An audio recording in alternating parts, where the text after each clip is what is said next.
First at 10, it's your voice, your vote. The race for Amarillo City Council Place 1 is on fire again. This time, incumbent Ellen Robertson Green says her opponent put something on a postcard that doesn't belong. Green says candidate Elisha Demerson used different women's nonprofit organization names on the postcard, making it look like an endorsement. ABC 7's Marissa Lucero spoke to both candidates and she explains. Good evening, Marissa.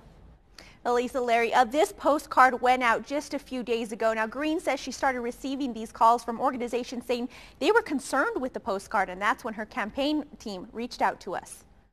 That is just an attempt by my opponent to grab some last-minute headlines. Candidate Elisha Demerson is having to refute new claims that say he chose to ignore ethics laws in a recent postcard sent out to voters.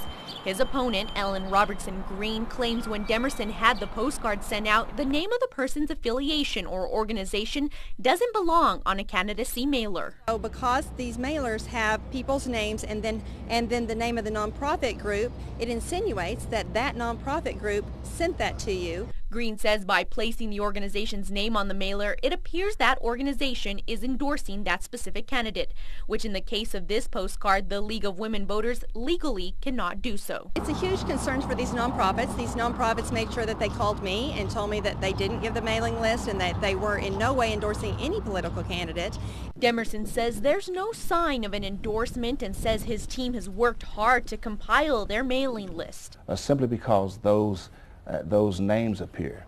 Would I have, in a perfect world, if I had it to do over again, would those organizations appear there? Probably not. I have no doubt that Mr. Demerson probably didn't know that this mailing list was being used. I just think that somebody in his campaign made a big mistake.